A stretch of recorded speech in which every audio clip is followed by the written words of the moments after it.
Bonjour les amis, j'espère que vous allez bien. Aujourd'hui, dans cette vidéo, on va parler ensemble du prétérit. Comment former le prétérit essentiellement des verbes faibles. Donc, ce sera l'occasion pour vous non seulement d'apprendre ce que c'est qu'un verbe faible, comment le reconnaître et comment former le prétérit. D'ailleurs, c'est quoi le prétérit? Donc, sans plus tarder, je vais d'abord vous expliquer ce que c'est que le prétérit. Donc, comme vous pouvez remarquer ici j'ai écrit l'infinitif des infinitifs. Das Präsens, pour dire le présent, das Präteritum, was bedeutet das, und das Perfekt. Donc, l'infinitif, vous voyez, ici en bas, j'ai mis un verbe, lernen, qui veut dire apprendre, qui a l'infinitif lernen. Vous savez, à l'infinitif en allemand, les verbes se terminent par en. Au présent, ich lerne, donc ich lerne.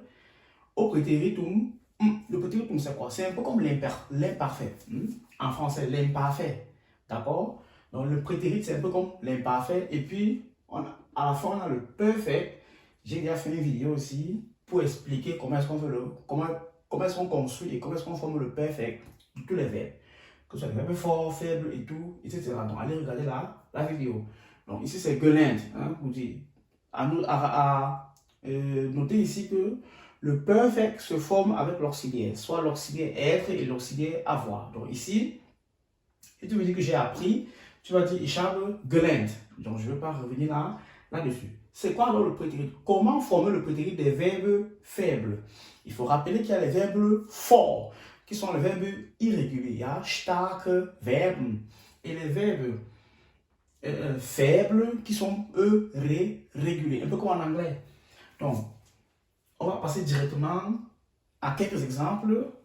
Ça sont des exemples que j'ai préparés pour vous, pour mieux vous expliquer comment ça se passe. Donc, par exemple, l'infinitif, c'est kochen, du verbe kochen. C'est kochen l'infinitif. Et le prétérit, c'est kocht. Vous voyez, j'ai enlevé, on enlève le en et on en passe par te. À signaler cela que kocht, comme ça, là, c'est quoi? C'est la première personne et la troisième personne du singulier. Si vous avez les pronoms, maintenant, selon le pronom, on a à compléter. Donc, ce que j'ai mis ici, c'est la première personne et la troisième personne du singulier. Donc, tout à l'heure, dans les exemples, vous allez voir comment on peut, selon le pronom personnel, changer la terminaison. Il faut retenir cela. Donc, pour former le prétérit, c'est simple. Pour les verbes faibles, on enlève le en et on remplace te. Ça fait kocht pour dire cuisiner. Donc, meine Oma kocht für uns jeden Tag. Meine Oma kocht für uns jeden Tag. Ma grand-mère cuisinait, oui, cuisinait pour nous tous les jours. Ma grand-mère cuisinait pour nous tous les jours. Maintenant, studieren. Tous les verbes se terminant par iren sont des verbes faibles. Ça, c'est quelque chose que je peux vous confirmer. Tous les verbes se terminant par iren sont des verbes faibles. Donc, le prétérit, qu'est-ce que je fais? J'enlève le en et ça fait studierte. Studierte. Wir studierten im Jahr 2011 zusammen. Nous, vous voyez, nous étudions. Vous voyez que j'ai conservé ici le studierte, mais comme on est à la première personne du singulier, le verbe doit prendre quoi? N à la fin. Vous voyez, donc on a pris la racine. En fait, ça c'est comme la racine du prétérit. On prend la racine et on adapte selon le pronom qu'on a. Wir studierten im Jahr 2011 zusammen. Donc nous étudions ensemble pendant l'année 2011. Vous voyez, non? Machen également, c'est un verbe faible. Ça fait macht. Machtest du schon deine Hausaufgaben? Faisais-tu déjà tes devoirs à faire à la maison? Faisais-tu, vous voyez, j'ai pris la racine, macht, et comme c'est le doux, On sait très bien que le do apporte le E, hein, le ST.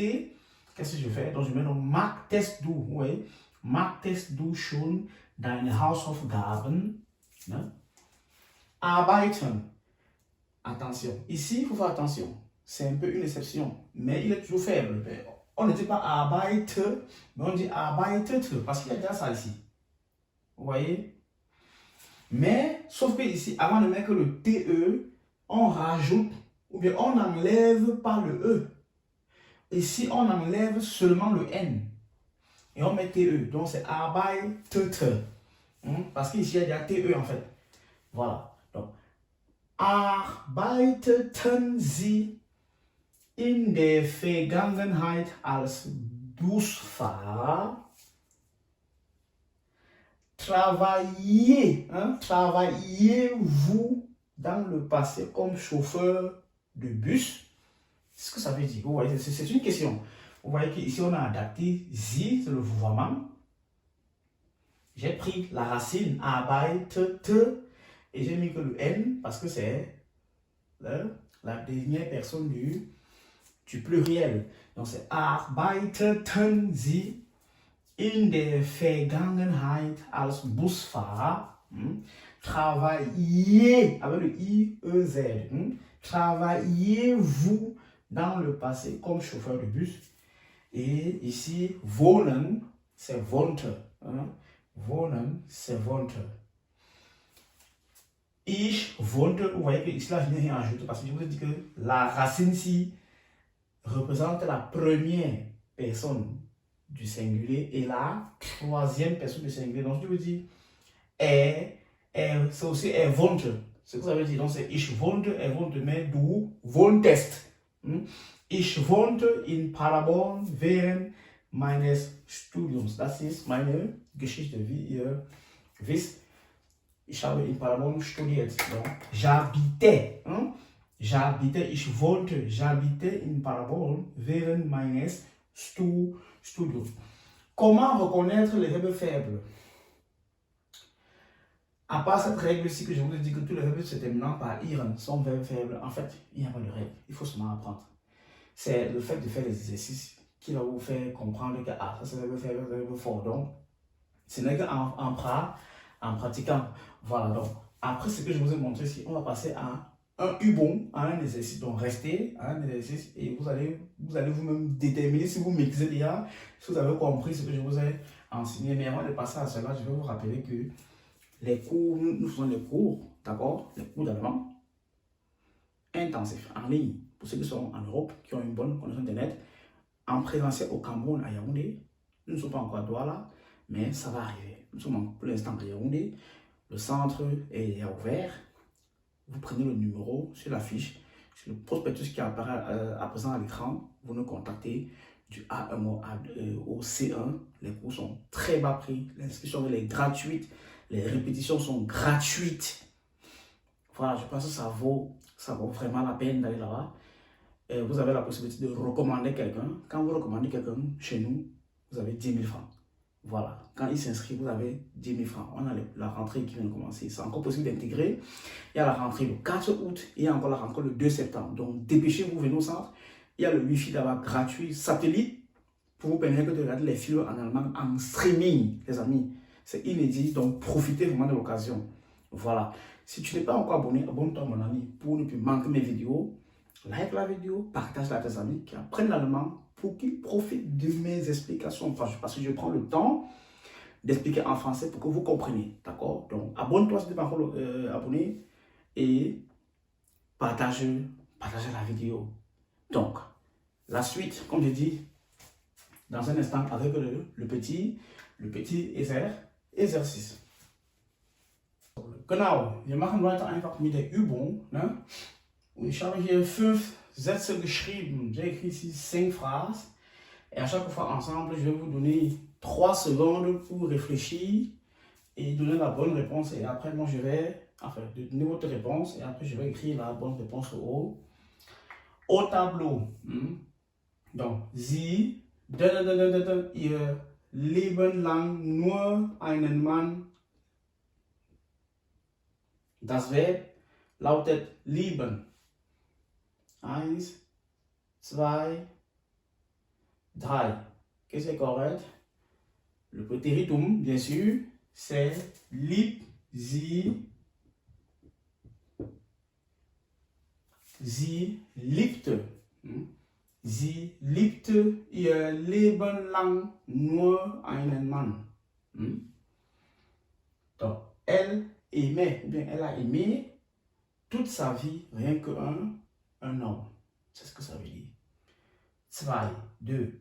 Dieses Gebäude wir in 1874. Das Verb ist bauen. Le verbe ist bauen. 1, 2, 3.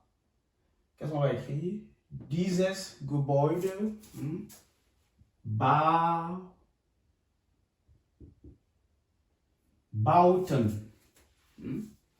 Donc, on prend on enlève le EN, on met le TEN parce que c'est le vieux.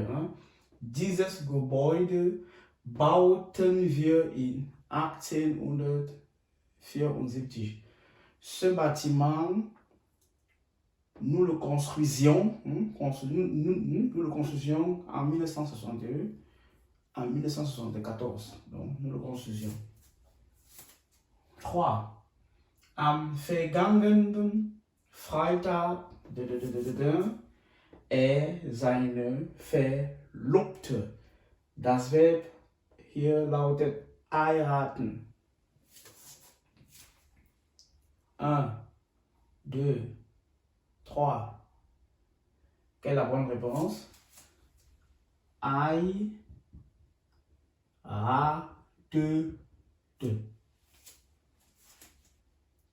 Vendredi passé, il épousait sa fiancée.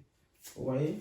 Comme ici, le verbe est T, il y a TE, on enlève seulement le N d'abord et on met le TE. Et comme c'est la troisième personne du singulier, la racine reste ça. Heiratete. 4. Der Patient nicht mehr. Wurde reanimiert. Das Verb hier ist atmen, respirer. 1, 2, 3. Was ist die richtige Antwort? Atmete. Der Patient atmete nicht mehr. Wurde reanimiert. Donc, le patient ne respirait plus.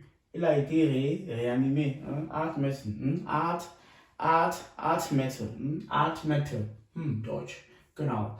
Et comme 5e phrase, nous avons ici là une question. Warum donnez ihr die Tür?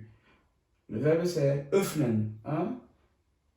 1, 2, 3. Quelle est la bonne réponse? Warum öffnet?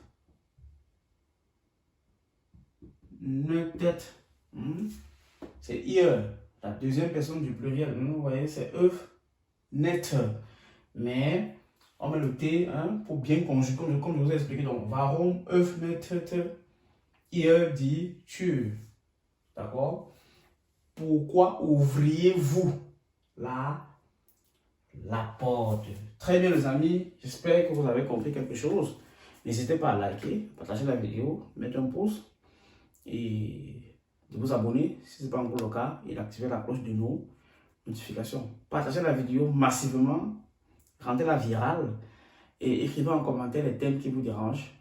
Je vais lire vos préoccupations et plus tard, je ferai des vidéos là-dessus pour vous édifier davantage. Merci de m'avoir regardé jusqu'à la fin et portez-vous bien. On y fait ça. Tchuss.